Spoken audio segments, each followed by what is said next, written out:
Muy buenas a todos, bienvenidos a este nuevo video.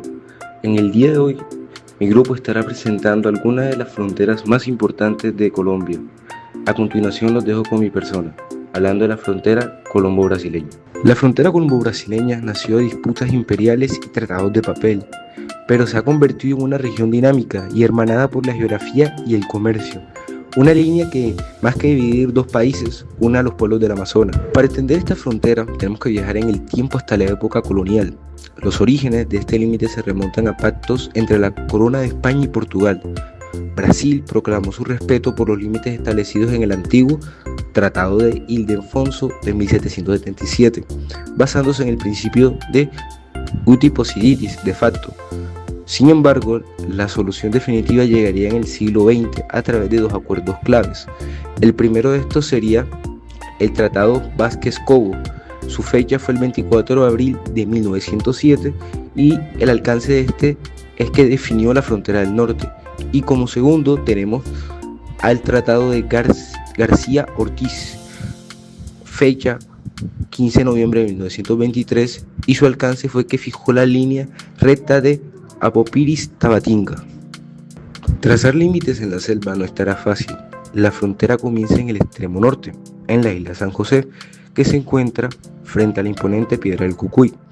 Desde allí avanza al occidente, guiada por la naturaleza, atraviesa la divisoria de aguas entre el Guainía Río Negro y el Che.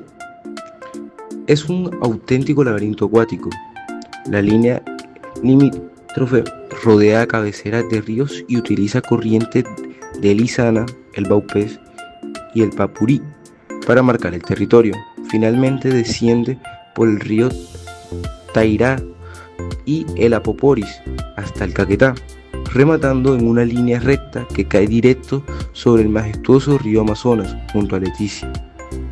En este caso tenemos que el hito hidrográfico vendría siendo la isla de San José, Piedra del Cucuy, que vendría siendo el punto de inicio en el norte, la divisoria Guainía, Río Negro, Che, que vendría siendo la frontera de la orientación hacia el occidente. Los ríos Isana, Baupés y Papurí son los marcadores naturales del límite. El río Tarairá, Apoporis, que lleva a Caquetá, vendría siendo el descenso hacia el sur. Y finalmente la línea recta entre Apoporis y Tabatinga es el remate final sobre el Amazonas, siendo su función en la frontera. Una frontera no es solo una línea en un mapa, es un punto de encuentro. En 1923, Colombia y Brasil acordaron a perpetuidad el derecho de libre navegación por los ríos Amazonas, Putumayo, Caquetá y todos sus afluentes, con el objetivo de facilitar el comercio y el transporte. Hoy, ese espíritu comercial está más vivo que nunca. Leticia y Tabatinga funcionan como una sola metrópoli binacional. No hay controles fronterizos estrictos para pasar de una calle a otra. Los ciudadanos cruzan a diario para comprar, trabajar y compartir con sus familias. El comercio fluye entre el real brasileño y el peso colombiano, moviendo desde alimentos y artesanías indígenas hasta la tecnología de hoy en día. Por supuesto, la inmensidad de esta selva también trae retos modernos, como la necesidad de proteger al medio ambiente frente a la deforestación y controlar el comercio informal o ilícito en zonas remotas. Un dato clave de esto es que la libre navegación fue acordada en 1923 por los ríos Amazonas, Putumayo y Caquetá, siendo estos ríos los que siguen vigentes hasta el día de hoy. La frontera colombo-brasileña nació de disputas imperiales y tratados de papel, pero se ha convertido en una región dinámica y hermanada por la geografía y el comercio. Una línea que más que vivir dos países, une a los pueblos del Amazonas. Esto ha sido todo por mi parte. Les dejo con mi compañero Tiago y Michael hablando de la frontera colombo-peruana. La historia entre la frontera de Colombia y Perú no es simplemente una línea trazada en el mapa para dividir y eso es todo. No, es el resultado de décadas de disputas, de guerras, de negociaciones fallidas y acuerdos que costaron sangre y tiempo. Para entenderla hay que remontarse al momento mismo en que estas naciones comenzaron a existir. Primero hablaremos de los intentos de la Gran Colombia en 1819 hasta los años 1822. Cuando la Gran Colombia se constituyó mediante la Ley Fundamental de 1819 y se consolidó con la Convención de Cúcuta en 1821, uno de los problemas más urgentes era saber exactamente dónde terminaba un país y dónde empezaba el otro. Entonces Colombia envió a don Joaquín Mosquera ante el gobierno del Perú con una misión clara, la cual era acordar los límites entre las dos repúblicas. Sin embargo, las cosas no salieron muy bien. Las conversaciones con el canciller peruano Bernardo Monteagudo tropezaron desde el principio con dos obstáculos. El primero era la disputa por la provincia de Guayaquil, que ambos países decían que eran de sí. Y segundo problema era que Monteagudo admitió que no tenía autorizaciones del Congreso peruano para adelantar ninguna negociación de límites. Así que la misión de Mosquera terminó sin resultados. El 5 de julio de 1822 se firmó un tratado preliminar de unión, liga y confederación entre los dos países.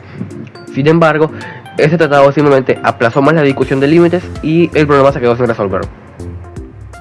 Ahora hablaremos del conflicto a escala, que fueron los años siguientes, es decir, de 1823 a 1830. Lejos de calmarse la discusión, se agravó mucho más. El Perú convocó a las provincias de Quito y Maynas, territorios que Colombia decía que eran suyos, a realizar elecciones dentro del territorio peruano. Eso fue una provocación directa y Colombia protestó formalmente.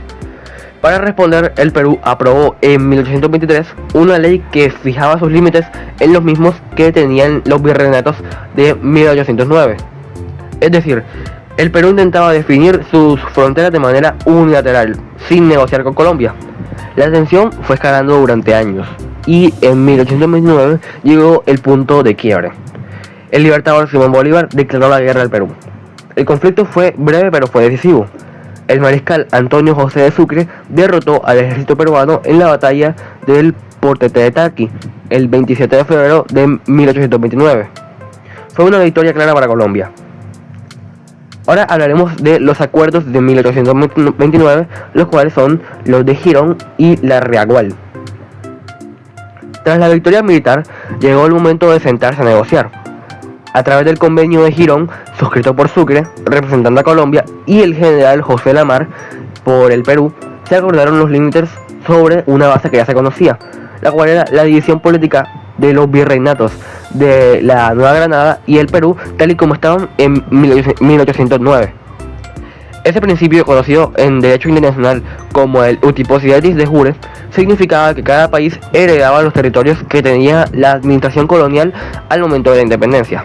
Pocos meses después, el 10 de julio de 1829, se firmó otro convenio entre el general José Larrea por el Perú y don Pedro Gual en nombre de Colombia. Este nuevo acuerdo estipulaba que una comisión mixta debía rectificar los límites teniendo en cuenta precisamente ese principio del uti possidetis de jure de 1810. Hablaremos ahora del protocolo que no pudo ser en 1830. El 11 de agosto de 1830, en Lima, se celebró el protocolo Mosquera-Pedemonte. De un lado, el general colombiano Tomás Cipriano de Mosquera, y del otro, el ministro de Relaciones Exteriores del Perú, Garbo Pedemonte. Allí se precisaron los puntos generales de una línea fronteriza y se señaló al río Amazonas como el límite de los dos países. Parecía que por fin se había llegado a un acuerdo sólido, pero no fue así. Ese mismo año, en agosto y septiembre de 1830, Quito y Venezuela se separaron de Colombia para conformarse como una república independiente. La Gran Colombia se dejó de existir y el tratado quedó sin efecto. Todo lo avanzado debía comenzar de nuevo. Pasaron décadas, las diferencias limítrofes seguían sin resolverse del todo, aunque Colombia y Perú coexistían sin llegar a la guerra abierta.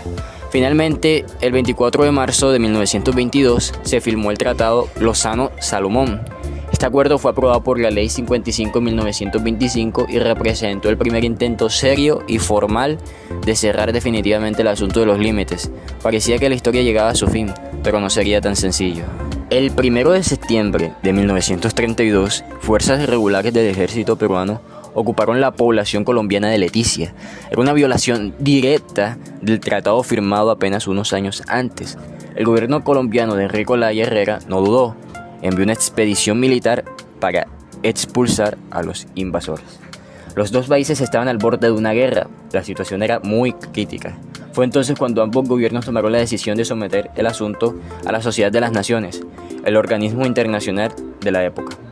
La sociedad designó una comisión especial para resolver el conflicto y las negociaciones se trasladaron a la ciudad de Río de Janeiro.